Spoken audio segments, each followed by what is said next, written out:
Hello friends, இன்றைக்கி நம்ம தேங்காய் வச்சு ஒரு ஸ்வீட் ரெசிபி செய்யலாம். அதுக்கு இது போல் தேங்காவை ஃபைன் பீசஸாக கட் பண்ணிவிட்டு அதில் ஒரு 2 ஏலக்காவை சேர்த்துட்டு நல்லா தண்ணி சேர்க்காமல் அரைச்சி எடுத்துக்க போகிறோம்.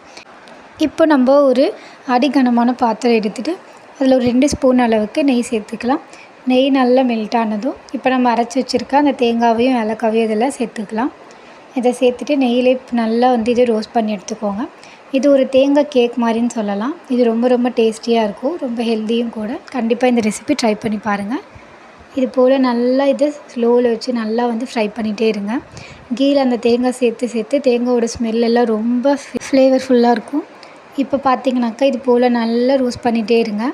மறக்காமல் இது போல் ஹெல்த்தி அண்ட் டேஸ்டியான ரெசிபிஸ் எல்லாம் பார்க்குறதுக்கு நம்மளோட சேனலை சப்ஸ்கிரைப் பண்ணிக்கோங்க. நல்லா இதை ரோஸ்ட் பண்ணிகிட்டே இருங்க. ரோஸ்ட் பண்ண அதோடய ஸ்மெல்ஸ் ரொம்ப சூப்பராக இருக்கும். இப்போ பார்த்திங்கனாக்கா நம்மளோட சேனலில் ஆல்ரெடி எண்ணெய் எதுவும் சேர்க்காமல் ஈவினிங் ஸ்நாக்ஸ் சீரிஸ் போட்டிருக்கேன். கண்டிப்பாக அதை செக் பண்ணி பாருங்கள். ஆல்ரெடி 8 ரெசிபிஸ் அப்லோட் பண்ணியிருக்கோம். அது எதுவுமே எண்ணெய் எதுவும் சேர்க்காமல் ஈவினிங் கிட்ஸ்க்கு, பேச்சுலர்ஸ்க்கு எல்லாருமே ரொம்ப ஈஸியாக எடுத்துக்கிற மாதிரி ரொம்ப ஹெல்த்தியான ஸ்நாக்ஸ் தான். ஸோ கண்டிப்பாக அந்த ரெசிபிஸும் ட்ரை பண்ணி பாருங்கள். இப்போ பார்த்திங்கனாக்கா நம்மளோட தேங்காய் கொஞ்சம் கலர் சேஞ்ச் ஆகிருக்கு. இந்த மாதிரி சேஞ்ச் ஆக நல்லா ரோஸ்ட் பண்ணிகிட்டே இருங்க. இது நமக்கு அளவு எப்படி தெரியும்னாக்கா, தேங்காயில் இருக்கிற அந்த ஈரப்பதம் ஃபுல்லாக ட்ரை ஆகி அதோடய கலர் சேஞ்ச் ஆகும். இப்போ இந்த டைமில் நம்ம இடித்து வச்சுருக்க வெல்லம் சேர்த்துக்க போகிறோம். நான் ஒரு ஃபுல் தேங்காய் சேர்த்துருக்கேன். அதுக்கு 1 கப் அளவுக்கு வெல்லம் சேர்த்துருக்கேன். வெல்லம் இல்லது நாட்டு சர்க்கரை எது வேணாலும் சேர்த்துக்கலாம். நான் இப்போதைக்கு வெல்லம் சேர்த்துருக்கேன். வெல்லம் சேர்த்துட்டு அதே போல் தண்ணி எதுவும் சேர்க்காமல் ஸ்லோலி வச்சு இதை நல்லா குக் பண்ணுங்கள். வெல்லம் ஹீட் ஆக அது நல்லா மெல்ட் ஆகி இந்த தேங்காயோடு சேர்த்து வரும். இப்போ தண்ணிக்காக நான் கொஞ்சமாக நம்ம தேங்காய் அரைச்சதை எடுத்து போட்டுட்டு அதில் கொஞ்சம் லைட்டாக தண்ணி ஊற்றி கலந்து அதை சேர்த்துருக்கேன். இப்போ பார்த்திங்கனாக்கா அந்த வெல்லம் இது போல் நல்லா அது தேங்காயோடு சேர்த்து மிக்ஸ் பண்ண இது ரெண்டும் சேர்த்து ஒரு நல்ல ஒரு கேரமலைஸ் ஆகி ஒரு கிரேவி மாதிரி ஒரு கன்சிஸ்டன்சிக்கு வரும். இப்போ பார்த்திங்கனாக்கா நம்மளோட தேங்காய் வெல்லம் ரெண்டும் சேர்ந்து இந்த மாதிரி வந்திருக்கு.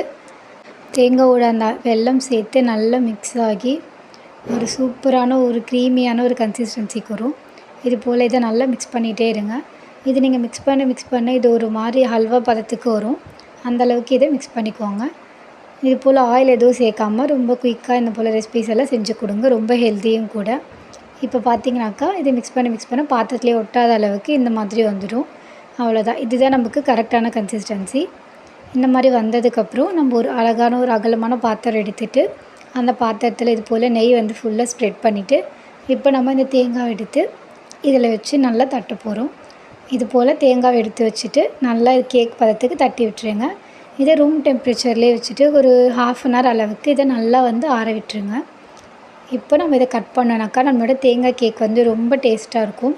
இதை நீங்கள் கேக் மாதிரி இல்லாமல் உருண்டையாகவும் செய்யலாம். நான் இப்போ உங்களுக்கு காட்டுறதுக்காக இது கேக் மாதிரி செஞ்சுருக்கேன். பட் நாங்கள் மோஸ்ட்லி இதை உருண்டை தான் செஞ்சு வைப்போம்.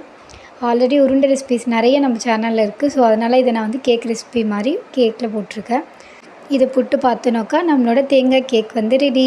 இது நம்ம ரொம்ப சிம்பிளாக செஞ்சுருக்கோம். தேங்காய், ஏலக்காய் மற்றும் வெல்லம், அவ்வளோதான். இதை மட்டும் வச்சு ரொம்ப குயிக்கான ஒரு ஸ்வீட் செஞ்சுருக்கோம். நீங்களும் இது கண்டிப்பாக ட்ரை பண்ணி பாருங்கள். ரொம்ப டேஸ்ட் அண்ட் ஹெல்த்தியும் கூட. இது நம்ம உருண்டை செஞ்சோன்னாக்கா இன்னும் ரொம்ப டேஸ்ட்டாக இருக்கும். இப்போ பாருங்கள், நான் அது உருண்டை பிடிச்சி காட்டுறேன். அவ்வளோதான். நீங்களும் ட்ரை பண்ணி பாருங்கள்.